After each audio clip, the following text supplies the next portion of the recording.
Bonjour, j'espère que vous allez bien et bienvenue dans cette nouvelle vidéo qui est un book haul. J'avais trop hâte de vous faire cette vidéo parce que j'aime beaucoup les regarder sur YouTube et je crois qu'il n'y en a qu'une seule sur ma chaîne. J'ai attendu d'avoir quand même assez de livres et de références à vous présenter. On commence tout de suite avec une de mes éditions préférées au monde. J'accorde de plus en plus d'importance au travail éditorial des maisons en particulier.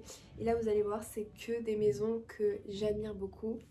Et en premier, il s'agit de l'Imaginaire Gallimard. Donc j'ai eu la chance de recevoir ces livres de la part de Gallimard. En fait, je les ai choisis moi-même parce que à chaque fois que je vais chez Gibert ou dans la librairie et que je vois la collection alignée, j'ai envie de tous les prendre. Ce que j'aime particulièrement, c'est la devise de cette maison d'édition. C'est d'éditer un petit peu des ovnis littéraires, des chefs-d'œuvre oubliés et aussi beaucoup d'autrices invisibilisées dans l'histoire littéraire, donc j'en suis ravie.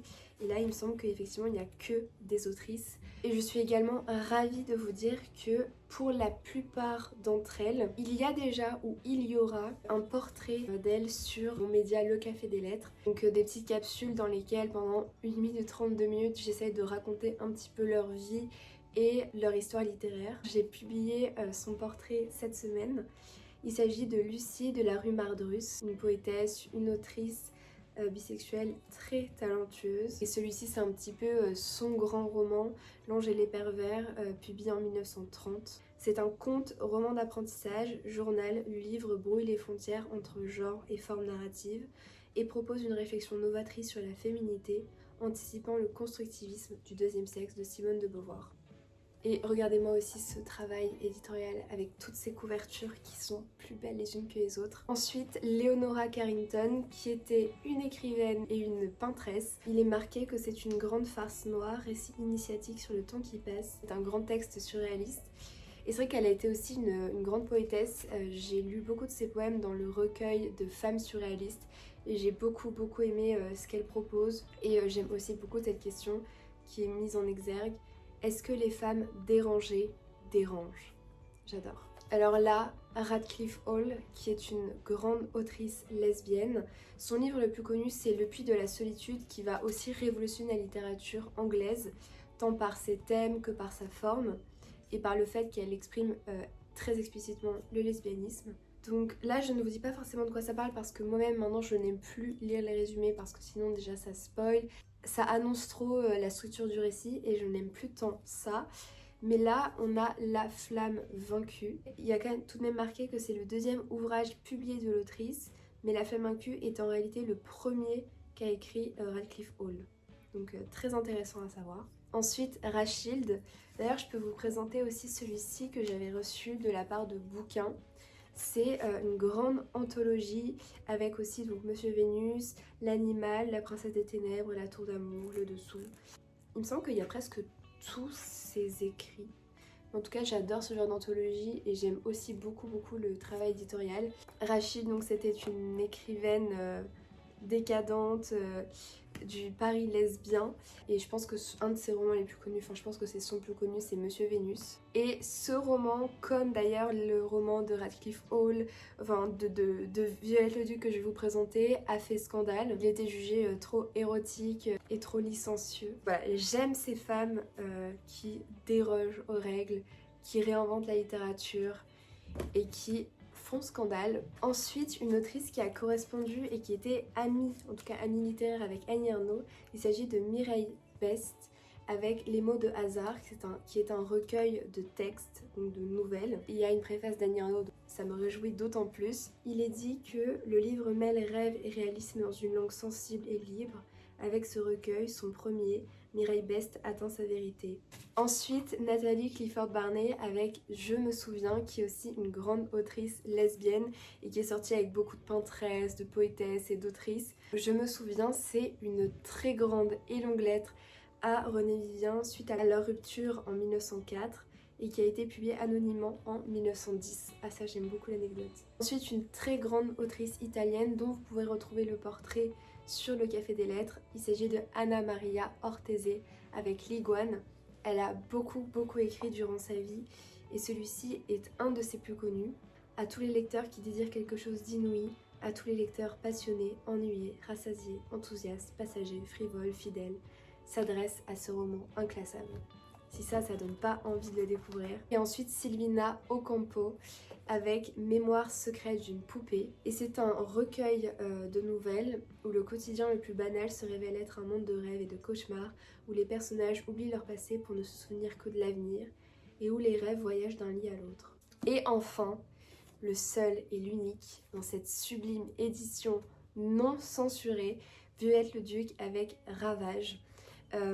C'est un texte à nouveau qui avait fait scandale et qui avait été publié pour la première fois en 1955 et qui avait été très largement censuré. Et ce n'est que très récemment que la version complète a été publiée, et c'est vrai que j'aime beaucoup ce format qui est assez original tout de même pour lire un roman. Et là on voit, il y a un petit mot de Violette Leduc qui dit « Ravage serait mon livre préféré de Violette Leduc si j'étais un de ses rares lecteurs. C'est dur, c'est précis, c'est raréfié, c'est complexe. Il n'y a pas une courbette. Voilà ce que j'ose dire de mon livre. » C'est magnifique et je ne savais même pas qu'elle avait écrit ça. Et là, donc c'est quasiment 70 ans plus tard que la version complète a été restaurée et publiée. Donc j'ai trop hâte de lire.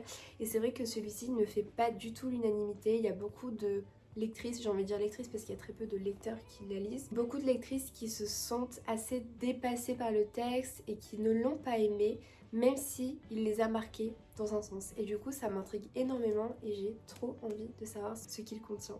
Ensuite, toujours chez Gallimard, j'ai pu recevoir la nouvelle traduction Buddenbrook de Thomas Mann.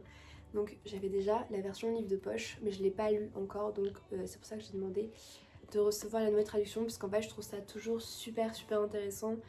Et quand on voit aussi l'influence que la traduction a sur notre compréhension et sur la transmission d'un texte, je trouve que c'est assez fou. Donc il vaut mieux toujours prendre les traductions les plus récentes, d'autant plus dans un grand format, c'est très agréable à lire. Et c'est le grand chef-d'œuvre de Thomas Mann, il l'a écrit à seulement 26 ans et il relate de l'effondrement d'une famille allemande, il me semble. Ensuite, une maison d'édition que je chéris aussi, il s'agit de Bourgois, qui publie toute l'œuvre de Fernando Pessoa. Donc à chaque fois qu'il y a une nouvelle publication, je me presse pour la recevoir. Et là, c'est un indispensable de Pessoa, inédit en poche, qui est une anthologie de poèmes intitulée « Je ne suis personne ». Après le magnifique poème « Je ne suis rien, je ne serai jamais rien, je ne peux vouloir être rien. Cela dit, je porte en moi tous les rêves du monde. » C'est magnifique. Ça, c'est une belle anthologie de poésie. Et ensuite, on m'a aussi envoyé Marie Costello, Le voile des illusions, traduit de l'anglais. Mais c'est une autrice irlandaise. Et en fait, le résumé m'avait beaucoup plu. Donc, il se déroule sur 25 ans et ce roman poignant et sobre traite de l'emprise, de la perte de l'innocence, de la honte, des humiliations subies en amour. Mais le voile des illusions est aussi le portrait bouleversant d'une femme qui trouvera enfin son salut dans la littérature, seule capable de lui rendre les mots dont elle était privée. Donc ça, c'est vraiment tout ce que j'aime. Et ensuite, beaucoup de lectures féministes pour finir. L'incontournable Ovidie. Franchement, je vous l'avais déjà dit dans les 26 lectures à faire en 2026, mais La chair est triste, hélas, ça a été un immense coup de cœur, une de mes meilleures lectures de 2026. Et là, on retrouve Ovidie avec Slut Shaming, faire payer les femmes aux éditions La Découverte. Ovidie, ce que j'aime beaucoup, c'est qu'elle retranscrit toujours avec beaucoup de pédagogie, beaucoup de sources, des réalités qu'elle a elle-même vécues. Et ça part toujours de ce principe-là, de ce qu'elle a vécu dans sa chair et ensuite comment elle le retransmet par écrit. Donc trop hâte de le découvrir. Ensuite, de Pauline Chanu, Sortir de la maison hantée, comment l'hystérie continue d'enfermer les femmes. Un sujet vraiment essentiel, assez lourd, qu'on retrouve de plus en plus maintenant dans la littérature et même au cinéma avec Le bal des folles, avec Adèle Lyon aussi. Et enfin de Christelle Tarot, Les filles au diable. Pensée comme un laboratoire scientifique, politique et littéraire, Les filles au diable suit les traces des sorcières de Steilneset en racontant l'histoire singulière d'un lieu au travers des expériences croisées de deux femmes. L'une norvégienne venue du passé, l'autre française vivant aujourd'hui. Dans la longue trame du temps qui se dessine entre 1620 et 2022, émerge alors une autre histoire des chasses aux sorcières qui fait écho à des situations très contemporaines de haine contre les femmes un peu partout dans le monde. Ok, ça a l'air exceptionnel. J'aime beaucoup aussi cette mise en relation et ce parallèle entre les premières sorcières et les contemporaines, enfin les femmes que nous sommes. Ensuite, un ouvrage que j'avais repéré en librairie chez Pocket, dirigé par Laurence Desvillers et Laurence Anselove, Ce que la philosophie doit aux femmes. J'avais tellement hâte de le découvrir aussi parce que j'aime énormément la philosophie, j'aime vraiment beaucoup la lire, j'aime beaucoup regarder aussi des reportages sur des figures de philosophes et philosophesses. Et ce que les philosophesses apportent à la vie, enfin autant à la théorie qu'à la vie, je trouve ça extrêmement remarquable, mais pour autant il n'y a pas beaucoup de noms qui émergent et celui-ci avait l'air de pouvoir réparer cette injustice commise dans l'histoire.